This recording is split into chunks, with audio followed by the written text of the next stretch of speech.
KRL untuk mendengarkan seperti workshop, yaitu bagaimana caranya kita mengapresiasi bonsai sehingga untuk kedepannya akan membuat kita, kawan-kawan kita di sini itu bisa lebih menghasilkan karya seni yang lebih bagus lagi.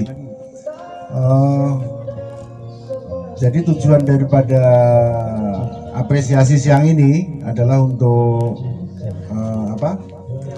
membuka wawasan kita. Jadi membuka wawasan kita, dan kebetulan banyak senior-senior di sini dan beliau-beliau udah menjadi juri, jadi mempunyai apresiasi yang lebih tinggi dari kita lah ya. Jadi kita mencari ilmu dari beliau-beliau ini, moga-moga bermanfaat untuk kita semua untuk kedepannya, sehingga kita sebagai pecinta seni bonsai, kemudian pembuat bonsai, sehingga nanti menghasilkan karya-karya yang lebih bagus lagi, sehingga meningkatkan ekonomi kreatif ya. Jadi mungkin meningkatkan pendapatan kita kalau yang memang nantinya terjun ke dunia bonsai full ya, atau sebagai kolektor atau kolektor ya. Mungkin demikian aja karena udah panas, nanti kita jadi kering, harus disiram, makanya untuk selanjutnya kita kasihkan bapak-bapak ini senior-senior kita. Terima kasih. Wassalamualaikum warahmatullahi wabarakatuh.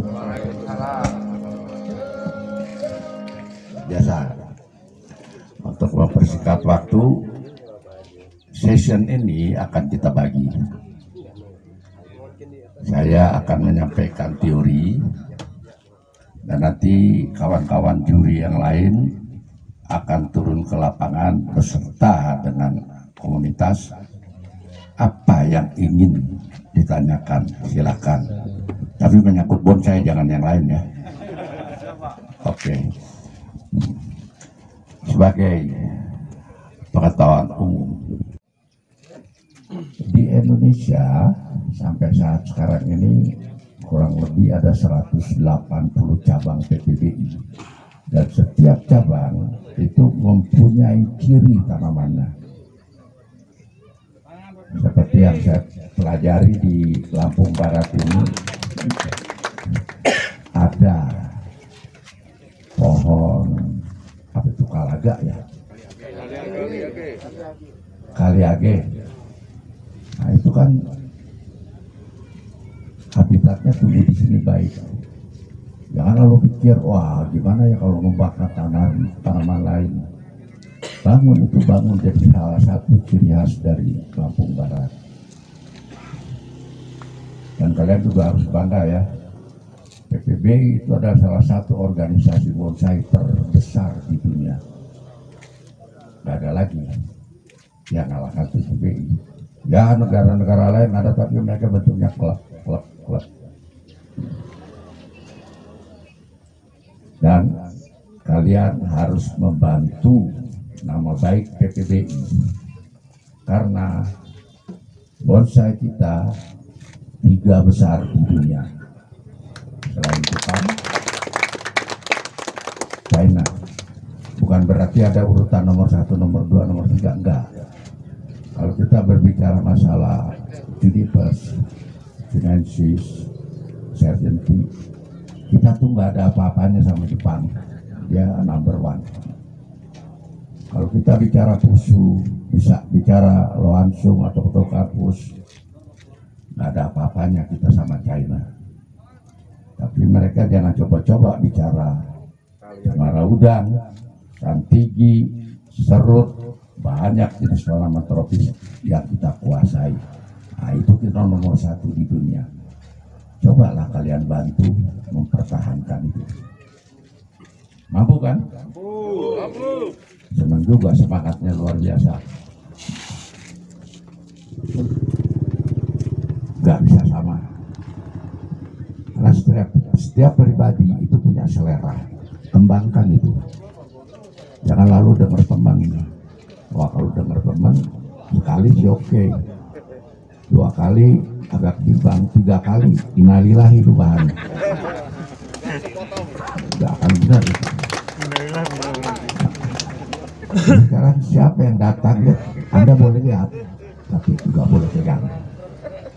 Karena program yang ada mulai dari nol sampai dia jadi itu adanya di diri kita sendiri, bukan di orang lain. Dan apa yang seharusnya saya buat dalam bonsai itu bebas, tidak ada keterikatan, hanya ada basic. Ibaratnya lagu itu ada not, ya, do re mi fa sol la si do. Nah di bonsai juga itu. Nah setelah Anda semuanya mempunyai basic, terserah mau bikin apa. Jangan ragu-ragu. Lalu nanti ragu-ragunya, bisa nggak juri mengapresiasi? Pasti bisa. Kecuali petetan dia nggak bisa. Ya kalau tanaman toge suruh apresiasi bingung mereka. Apa itu kan?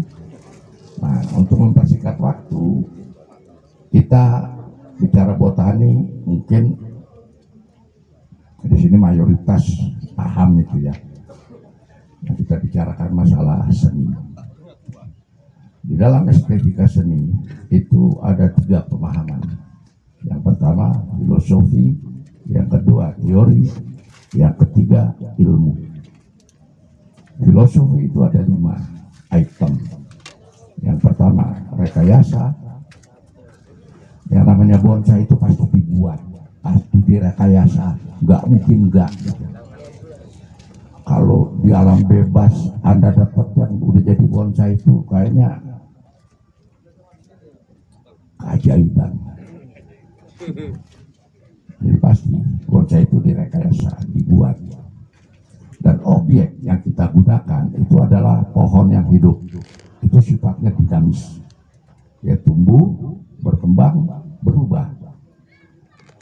Nah bagaimana caranya kita dengan makhluk sesama makhluk hidup bisa berdampingan secara damai?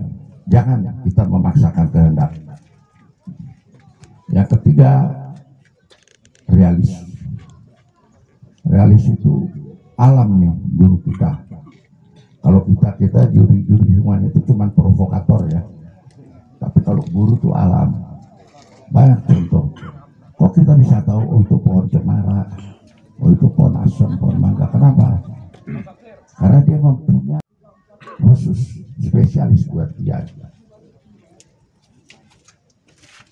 Tapi ada tapinya. Kalau di bonsai, lalu itu pohon apaan? Pohon kemuning. Modelnya model cemara, sah-sah saja itu. Tapi di alam itu guru kita. Lalu yang ketiga, yang keempat itu rasional. Dalam kita berkarya, kita harus membuat satu keseimbangan antara logika dan rasa, di mana karya kita itu bisa dinikmati oleh komunitas. Jangan lalu, wah apaan itu? Memang awalnya gitu ya kan? Tapi ada tapinya. Dalam rasional itu silahkan Anda mengembangkan karakter seni Anda, tidak ada masalah itu. Toh nanti areal ini yang akan menentukan apakah karya kita itu dihargai, dikagumi atau tidak. Inilah kontes. Dari kontes ini kita bisa banyak belajar rasional kita. Lalu yang kelima itu adalah simbolis. Bonsai-bonsai ini rata-rata itu dari jenis tanaman sedikit ya, yang kelompok belukar sedikit, perdu persentasenya lebih, tapi kebanyakan pohon besar. Yang di alam bebas itu dia tumbuhnya lebih dari 5 meter. Lalu dibuat kerdil. Begitu kita masuk ke situ kita jadi raksasa ya. Itu simbol yang kita buat, simbol. Dimana kita dalam berkarya itu kita harus membuat kesan dan pesan. Pesan dulu apa kesan dulu ya? Ya, kesan dulu apa pesan dulu? Ya, kalau kesan dulu nggak ada apa-apanya itu. Kita terkesan dulu, baru kita bisa membaca pesan apa yang ingin disampaikan oleh si pembonsai. Nah, itu filosofinya. Kalau kita bicara teorinya, seni. Dalam bonsai ini kita lihat kaya akan gerak irama garis yang dia itu berbeda pengertiannya. Pertama kali lahir bonsai, boleh disebut itu klasik, aliran naturalis. Pengertian aliran naturalis itu adalah penampilan bentuk irama garis yang seutuhnya dan sewajarnya, sederhana. Itu contohnya ada 5 gaya dasar: tegak lurus, tegak berliku, miring, rebah, menggantung. Itu gaya. Garis gayanya itu dimulai dari pangkal akar sampai ujung batang. Itu. Nah, yang kedua, ekspresionis. Ya, dalam satu pangkal akar keluar 3 batang. Nah, di situ mengekspresikan gerak irama garis seperti ayah, ibu, anak. Lalu ada dalam satu pangkal akar keluar banyak batang. Garis ekspresinya adalah seperti keluarga. Lalu ada berkelompok yang mengekspresikan seperti hutan. Kayaknya sih orang-orang bilang sih grouping itu ya. Nah, itu dari ekspresionis.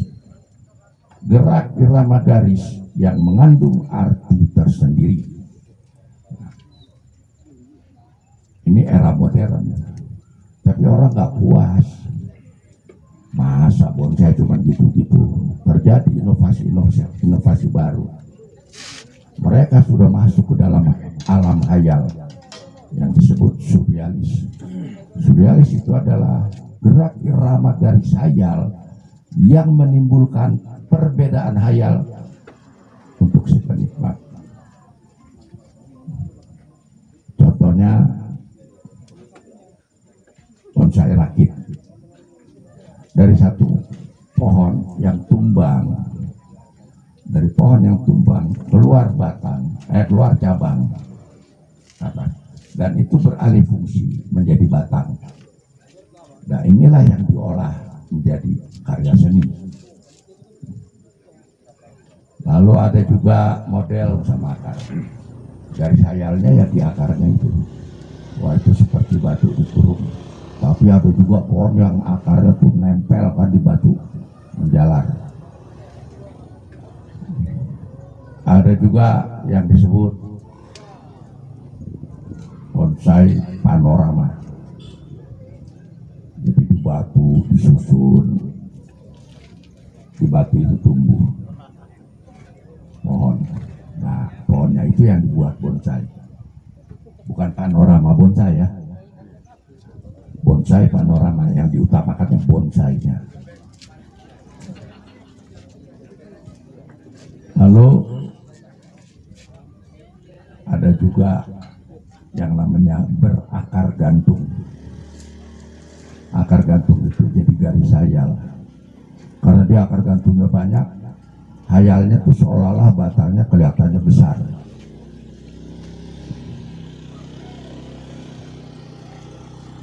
Ini saya sedikit bingung gitu. Kalian manggut-manggut itu karena panas, sampai ngantuk, pakai apa gitu. Biasanya kalau kurang paham geleng kepalanya nih, tapi kalau manggut-manggut pasti paham dong. Ya, kalau kurang paham nanti tanya sama juri ya di lapangan. Lalu setelah itu pemahaman ketiga itu adalah ilmu. Di dalam ilmu itu bagaimana caranya kita mengembangkan namanya ruang, yang namanya dimensi, komposisi, proporsi, perspektif, dan keseimbangan. Contohnya gini, dimensi, paham nggak dimensi? Ngerti nggak? Dimensi nggak ngerti? Itu bahasa asing ya, pakai bahasa Indonesia aja ya. Dimensi itu matra. Lebih nggak ngerti lagi ya kan?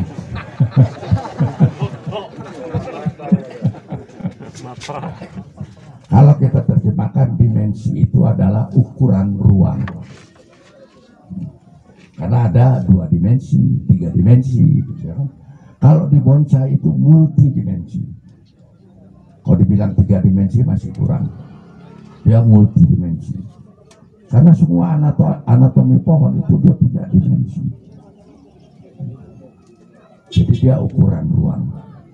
Kalau boleh disederhanakan, itu adalah panjang, lebar, tinggi. Jadi seperti kayak kotak ya. Itu dimensi. Kalau komposisi itu adalah garis penata ruang. Nah, komposisi itu bagaimana si komposisi ini mengisi dimensi, menata mahkota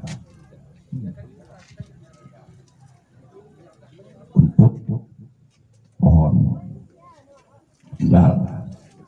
Tapi kalau kita bicara masalah grouping atau berkelompok, komposisi itu udah lari lagi kepada susunan batang dalam pot itu. Jadi ini dia lari-lari ya. Cuman yang perlu kita paham. Lalu komposisi juga antara batu dengan pohon yang tumbuh. Ada pohon yang tumbuh di atas batu, ada pohon yang tumbuh di samping batu.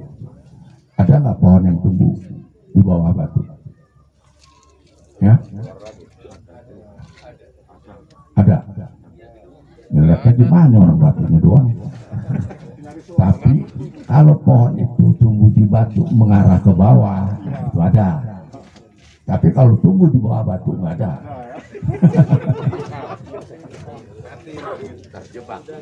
Udang Pak yang di bawah batu. Lumut. Jelas ya kan? Lalu ada proporsi. Di sini saya lihat ada satu bonsai. Dia yang ini ada bonsainya. Dia gambarkan seolah-olah ini air. Lalu ada orang yang mancing. Nggak tahu tuh punya siapa itu ya kan? Ada orang yang mancing. Antara orang yang mancing dengan pohon bonsainya itu terjadi proporsi. Pebanding itu adalah materi pebanding. Contohnya gimana ya? Nggak ada contoh sini. Contohnya gini, ini ada sebungkus rokok, di sampingnya korek api. Lebih besar rokok atau korek api? Ya? Enggak, kayaknya mereka nggak ngerokok saran. Lebih besar mana? Lebih besar mana? Bungkus rokok atau korek api? Bungkus rokok ya. Korek apinya kelihatan kecil. Bungkus rokoknya diambil. Di samping korek api kita taruh sebatang rokok. Lebih besar mana? Oh, ini besar tapi katanya kecil. Nah, itulah permainan proporsi. Bagaimana kita ingin supaya pohon itu kelihatannya besar, ada aksesori penambah yang akan kita tanamkan. Mau kesan besar, kesan sedang, atau kesan kecil. Aksesori tambahannya itu jelas ya. Jadi kalau yang ada di situ, saya lihat pohonnya kecil, yang mancingnya besar. Kasihan dia nih kepanasan terus kan. Coba kalau yang mancingnya kecil, pasti bonsainya itu kan kelihatannya besar. Kalau itu bonsainya kelihatannya kecil. Itu yang namanya proporsi garis pembanding. Lalu ada yang namanya ruang. Banyak di sini yang kita lihat bonsai-bonsai itu tidak menguasai ruang. Tidak menguasai ruang. Karena kedalaman dimensi bisa kita lihat itu dari ruang kosong. Ada ruang kosong, ruang isi. Ruang kosong akan menghasilkan kedalaman dimensi. Jadi kalau kita buat ada ruang yang kosong, kedalamnya sana kelihatan enggak? Kelihatan kan? Akhirnya banyak yang salah kaprah. Udah capek-capek dibentuk, dibuat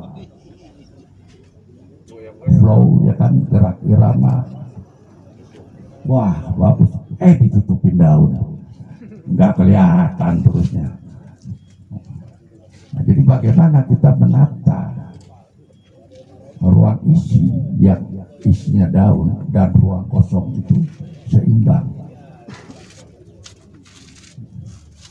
Banyak sini bonsai itu kepalanya berat. Nah, tapi saya nggak bilang komunitas bonsai di sini kepala besar, ya enggak. Bonsainya kepalanya berat. Di bawahnya oke, kelihatan kedalaman dimensi, tapi begitu ketemu kepalanya kabur. Jadi kayak pohon pangkas aja gitu. Nah, itu salah satu yang ada. Bagaimana nanganinya nanti? Silahkan tanya juri di lapangan nanti. Selain itu ada yang namanya perspektif. Perspektif itu garis pembanding jarak. Garis pembanding jarak. Ini bonsai. Kita mau lihat dia itu jauh atau dekat. Kalau dekat ya ke sini. Umpamanya ini pot ya. Ini kalau kita mau kesannya jauh ya ke sana. Kalau kesannya sedang ya di tengah. Perspektif itu kebanyakan digunakan di dalam berkelompok.